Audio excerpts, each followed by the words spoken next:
Sir ಇವತ್ತು deadline ಇತ್ತು 72 ಗಂಟೆ ಉತ್ತರ ಕಳಿಸಿರೋ ಸರ್ ನೋಟಿಸ್ಗೆ.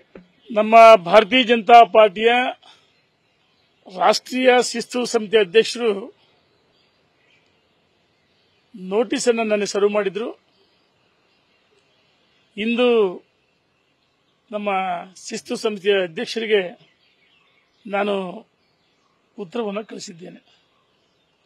ನಾನು ಭಾರತೀಯ ಜನತಾ ಪಾರ್ಟಿಯ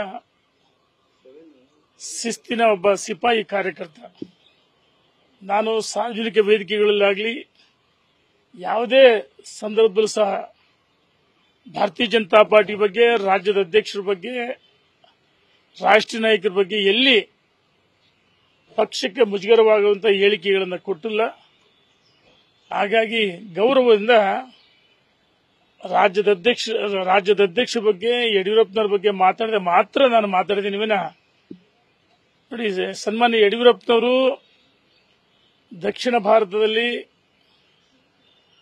ಕರ್ನಾಟಕ ಹೆಬ್ಬಾಗಿಲು, ದಕ್ಷಿಣ ಭಾರತ ಹೆಬ್ಬಾಗಿಲು ಕರ್ನಾಟಕದಲ್ಲಿ ಭಾರತೀಯ ಜನತಾ ಪಾರ್ಟಿಯನ್ನು ಕಟ್ಟಿ ಬೆಳೆಸಿ ಅಧಿಕಾರಕ್ಕೆ ತಂದಂತ ಒಬ್ಬ ಮಹಾನ್ ನಾಯಕ. ಜೊತೆಗೆ ಕರ್ನಾಟಕದಲ್ಲಿ ಅಭಿವೃದ್ಧಿ ಅಂದ್ರೆ ಮಾಡಿ ತೋರಿಸಿದ್ದಾರೆ ಮುಖ್ಯಮಂತ್ರಿಗಳಾಗಿದ್ದಾಗ. ಆಡು ಮುಟ್ಟದ ಸೊಪ್ಪಿಲ್ಲ, ಯಡಿಯೂರಪ್ಪನವರು ನೋಡದೇ ಇರತಕ್ಕಂಥ ಹಳ್ಳಿಗಳಿಲ್ಲ, ಕೋಳಿ ಕೂಗದ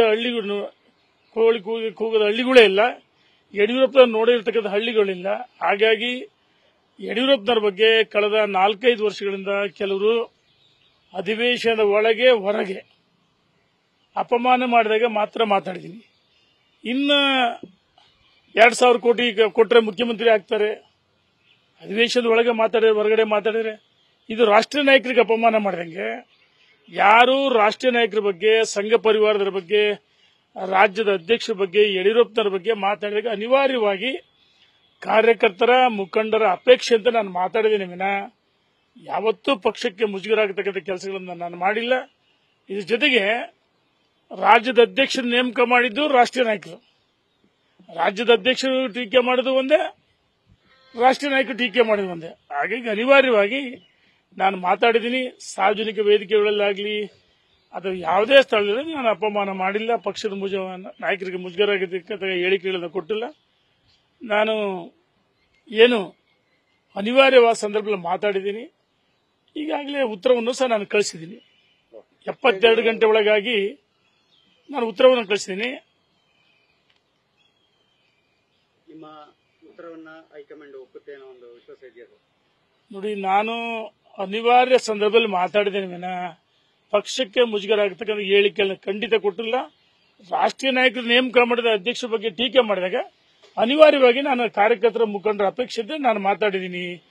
ಇದು ಬಿಟ್ಟರೆ ಪಕ್ಷ ವಿರುದ್ಧ ಯಾವತ್ತೂ ಹೇಳಿಕೊಡಲ್ಲ. ನಾನು ಸಂಘಟನೆ ನನಗೆ ಮಾತೃ ಸಮಾನ.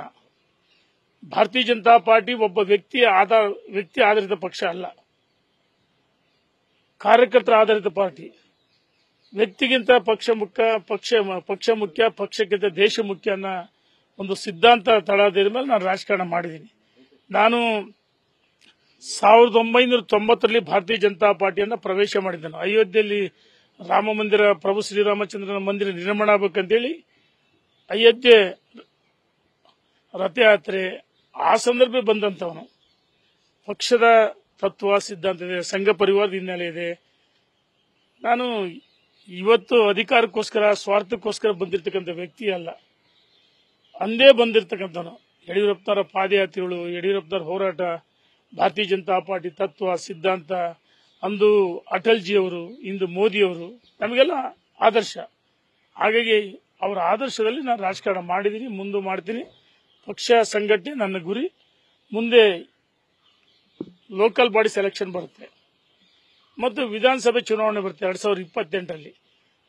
ನಮ್ಮ ಕಾರ್ಯಕರ್ತರಿಗೆ ಅಧಿಕಾರವನ್ನು ಕೊಡಬೇಕು, ರಾಜ್ಯದಲ್ಲಿ ಭಾರತೀಯ ಜನತಾ ಪಾರ್ಟಿ ಅಧಿಕಾರಕ್ಕೆ ಬರಬೇಕು. ಇದು ನಮ್ಮೆಲ್ಲರ ಗುರಿ, ನಮ್ಮ ರಾಷ್ಟ್ರೀಯ ನಾಯಕರ ಗುರಿ ಇದೆ.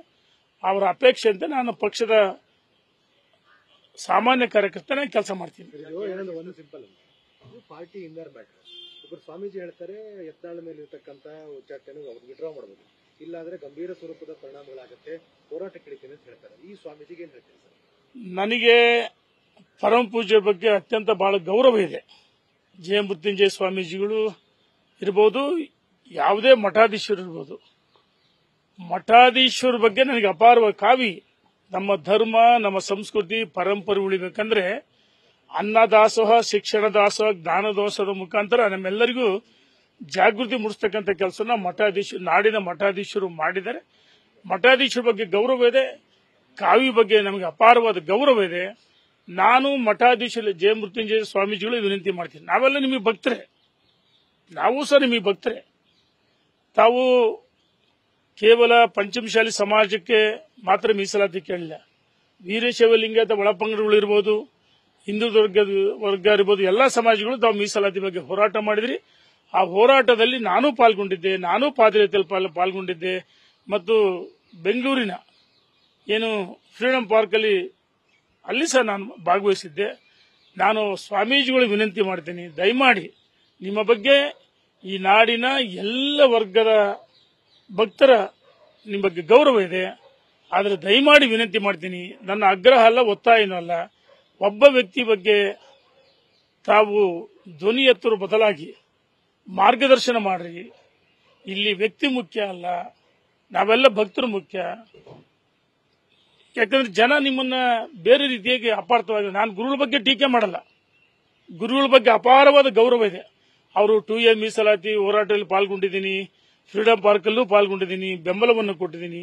ದಯಮಾಡಿ ವಿನಂತಿ ಮಾಡ್ತೀನಿ, ಇದರಿಂದ ತಮಗೆ ಎಲ್ಲ ಒಂದು ಕಡೆ ಬೇರೆ ರೀತಿ ಜನ ಅಪಾರ್ಥ ಮಾಡ್ತಾರೆ, ಬ್ರ್ಯಾಂಡ್ ಮಾಡ್ತಾರೆ. ಹಾಗಾಗಿ ದಯಮಾಡಿ ಭಕ್ತರ ತಪ್ಪು ಮಾಡಿದಾಗ ಮಾರ್ಗದರ್ಶನ ಮಾಡಿ ಅಂತ ವಿನಂತಿ ಮಾಡ್ತೀನಿ. ನಾನು ಟೀಕೆ ಮಾಡಲ್ಲ ಗುರುಗಳ ಬಗ್ಗೆ ಅಪಾರವಾದ ಗೌರವ ಇದೆ.